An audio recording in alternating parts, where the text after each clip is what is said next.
Hello friends, today we will talk about the social religious reform movements that in the series which we are talking about history of India from 1750s to 1857, that how the social religious reform movements during this particular period, they were more centered on the aspects of the caste system as well as the issues of the women, and the emancipation of women which was central to the social religious reform movements during the 19th century and thereafter.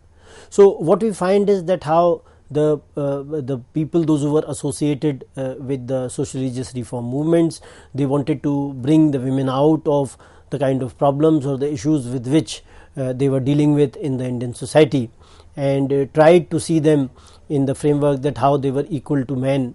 And so these were some of the initial beginnings which were made during the social religious reform movements, and such kind of movements they thereafter continued. If you want to refer to some of the readings like Kumpum Sangari and Suresh Ved's edited Recasting Women, Essays in the Colonial History, and Sumit Sarkar's A Critique of Colonial India, Shekhar Bandyopadhyay's Policy to Partition, NCERT and IGNOU material. So Kumpum Sangari, Suresh Ved's edited Recasting Women have a number of essays which are dealing with the issue of women, and the other books which I have referred, they also talk about some of the issues which are relevant from the framework of the women. So what we find in the socio-religious reform movements, that various issues of women, for example, Sati was an example, that how Raja Ram Mohan Roy was concerned with the issue of Sati, that how Ishwar Chandra Vidyasagar was concerned with the issue of widow remarriage. And at the same time we find that Indian society had a lot of issues like polygamy, where you will find that how males they married a number of times, and child marriage, for example, that how young girls they were married at a very young age. So and over a period of time we find that at some places how widows they were living their lives in such a deplorable state. So all these kind of things they could be seen. For another issue which was there was regard to the mismatched marriages. The issue of female infanticide could also be seen. So female infanticide, mismatched marriages, all of them they were very relevant in the context that how over a period of time when young girls they were married to older males, and in this kind of a evil which was there as late as the time of independence and thereafter as well. So the reformers they wanted that the kind of changes they should be brought about, and such kind of practices they should be done away with. And when we see the women's issues, then we find that the politicization and emancipation, these kind of words they have been used interchangeably. And some of the, if you see the history of the developing countries, the movement for the emancipation of women, they have been result of revolutionary and political changes rather than evolutionary social changes, because the kind of changes which have come, they have come through legislation, the political legislation. For example, even in India, the constitution provided the right to equality to every citizen of India. So from that perspective, in developing countries, these kind of changes they came in a sudden turn of events. And women empowerment was another issue which was talked about, that how women they should be empowered over a period of time from the economic point of view. They should be able to hold themselves that way. Then we will also talk about the first autobiography of a woman in modern times, which was Amar Jeevan which was in Bangla. Rasundari Devi, who was a woman of 19th century, how she wrote her autobiography, because she was not allowed to read and write, but very in a way where she had to rely on her own instincts, and because of her instincts and her dedication, she learned to read and write. And how her quest for study, even after her marriage, though she was being married at a young age, and thereafter she bore nearly 12 children. She bore 12 children, and she was also engaged in her household activities. And many times she felt she was some sort of caged bird, that even at the time of the death of her parents, she could not visit her home due to the familial responsibilities. So a woman once who had left her home and come to her husband's house, and how she became some sort of a caged girl there, and how she could not even go to her home whenever she wished or desired. So these kind of ideas could be seen in this autobiography of Rasundari Devi. Though she belonged to the zamindari caste, she belonged to a well-to-do family. One could think about the other women, those who were not all that well-to-do, those who did not have the kind of resources which are required in a society.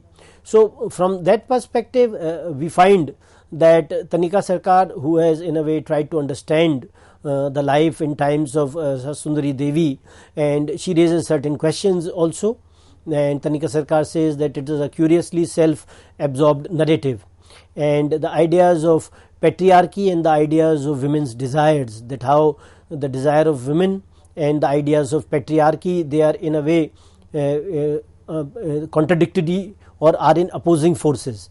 So there have to be some kind of a balance in these kind of things. If you see the women's movement, then some of the historians and social thinkers, those who have worked on the ideas of women, Shahid Al-Latif for example, talks about the three phases of the women's movement, where in the first phase, which was in the 19th century, that initial phase, men, they were in a way trying to improve the status of women, and they wanted to extend their role beyond home.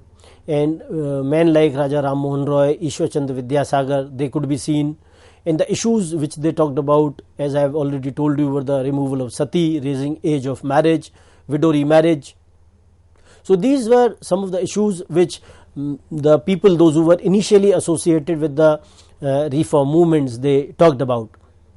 If you see the second phase of the movement, where women, they take over the first movement, and now women, they were talking about women leaders, they were seeking concessions, they were seeking the promises of support for the legislative changes, and women like Sarojini Naidu and Bhikaji Kama could be seen in the public sphere, where earlier how men, they were talking about the kind of changes which have to be brought about in the society with regard to the emancipation of women. In the second phase, more and more women, they could be seen in the public sphere, and these women are in a way trying to bring or influence other women to come to the movement as well. What we also see, that in the 1927 All India Women's Organization, it was established to coordinate efforts and formulate policy, and thereafter we find that the equality of citizenship which was given by the constitution, it was also very important in the second phase. But in sense of a limitation, we find that the elite orientation of the movement, it did not take into account the expectations and the requirements of women of other economic and social levels. So the women, those who were at different social levels and economic levels, their expectations and their requirements, they were not being taken care of in the second stage, where we find that the more and more elite orientation of movement could be seen, and where the movement was comparatively more vertical in nature. And thereafter, after independence, we see that in the third phase, you find that more and more women, they participate in these movements, and the movement becomes comparatively more horizontal in nature. So what we see in the third phase of the movement, which is comparatively more contemporary times or the recent times, and how women at different levels, they come together at one platform, and they want to give some kind of a direction and a dynamism to the movement, and how women, they will only be empowered through their own self-help groups. When more and more women, they will have their own self-help groups, how the government and the NGOs, they will come together, and they will try to in a way negotiate with the problems or the issues of the women, and then try to help them in certain way. When we tend to see the kind of debates which are there on gender, then there is one important aspect, is the image and reality. That in the Indian society, what we find is that the kind of reforms, they were in harmony with both the natural law and the dictates of reason. That the kind of problems with which women were afflicted, that could also be seen at the level of the society. And when you tend to see it in the framework of law, then the natural law and the reason, both of them, they suggest that the kind of changes should be there. And the young men, those who were associated with bringing these kind of changes, they were seeing reason as some kind of a way by which they can bring about these kind of changes. So Ms. Sarkar is one historian who talks from the framework of the reformers, that how reformers, they wanted some kind of a limited and controlled emancipation of their women folk. That when reformers, those who were associated, for example Raja Ram Mohan Roy and other reformers, those who were associated during this time with the movement, they did not want that the movement should go in a way, movement should be led in such a way that it is not controlled or limited in certain extent. So the movement was to be controlled in a way, how it was to be limited in that particular framework, how it was to be decided by the people, the male members, those who were associated with this movement. K.N. Panikkar talks about the socio-cultural regeneration, that it was only occasioned by the colonial presence but not created by it. And Panikkar says that this kind of a regeneration which we are talking about, it was only occasioned by the colonial presence. Colonial masters, as they were tried to call themselves, or the people or the British government, they were there at that point of time when these kind of changes came. They were not the creators of these kind of changes. So what this view, Panikkar's view, tries to make out is that some kind of a complete neglect of the colonial influence in generating scientific temperament is done in this particular view. And Sumit Sarkar also argues that how the Hindu tradition, it in a way tried to combine very considerable degree of abstract freedom with the insistence upon social conformity, and Ram Mohan maintained this kind of a dichotomy. So Sumit Sarkar is arguing in this particular framework that Hindu traditions, they talk about freedom as well as they talk about social conformity, and this kind of a dichotomy could also be seen in the approach which was followed by Ram Mohan, and which we also see as well, that how young girls or women, they are seen to be free at the level of the family, but at the same time some kind of restrictions which are hidden or which are to be followed by them. For example, they could be seen in the family, in the society. For example, a house having one boy and a girl child, so a girl is expected to come back before dark, but these kind of restrictions do not apply to a boy. So this kind of a conformity where women, they feel that they are free, but at the same time they know that there are certain unsaid rules which are there for them. So this kind of a conformity with regard to following these kind of rules, this is what Sumit Sarkar argues. But what we also see is that reformers, they were not talking with regard to the issues of men. Issues of men, they were not being talked about, because any kind of discussion or any kind of a discussion on the image of men, they will raise some kind of issues with regard to some kind of questions with regard to the class and also the subjugated Indian male in the present times. So these issues, they were not being talked about, and any kind of questions even on the women, they were not very radical in nature. Some kind of questions which were talked about with regard to women, they were not radical. They did not include the other sections of women, those who were comparatively belong to the lower class. So not many radical questions they were being talked about with regard to the women as well. So with regard to the 19th century, we find that women's question was a central issue over the social reforms in the kind of debates in the 19th century. And Partha Chatterjee, he argues that nationalism had resolved women's question in complete accordance with the preferred goals. That how there was some kind of a resolution which was being built around the separation of the domain of culture with two spheres, the material as well as the spiritual, and how the material dimension was the outer dimension, Bahar, and the spiritual dimension was the Ghar dimension. So the home and the world, this is how it tries to resolve this question. And the new women new women from the Indian point of view, it was culturally superior to the women of the West. So the Indian women, the new Indian women, it was imbued with the nationalist ideology, and it was seen as some sort of a superior being. It was more superior to the Western women, and Western women was comparatively more inferior to the Indian women. So this kind of an idea was seen in the framework of the people, those who were talking in the framework of bringing about changes in the Indian society. So what this Indian woman had to do was, in a way attainment, she had to attain through her own efforts a superior national culture, and which was also the work of the women's newly acquired freedom. And at the same time, the central ideological strength it was of the nationalist resolution of the women's question.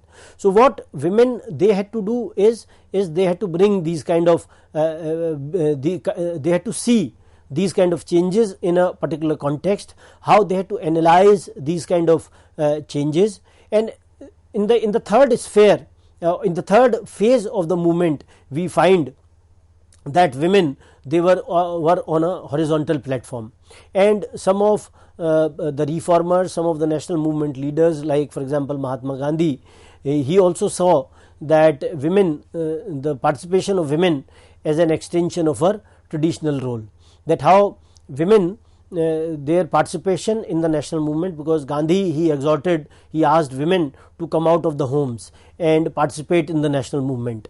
And in the various movements which were launched by Mahatma Gandhi, we find that women could be seen in various different positions where they were given a lot of importance, especially in the civil disobedience movement. We find that women they came out of their homes and they hugely participated in the national movement.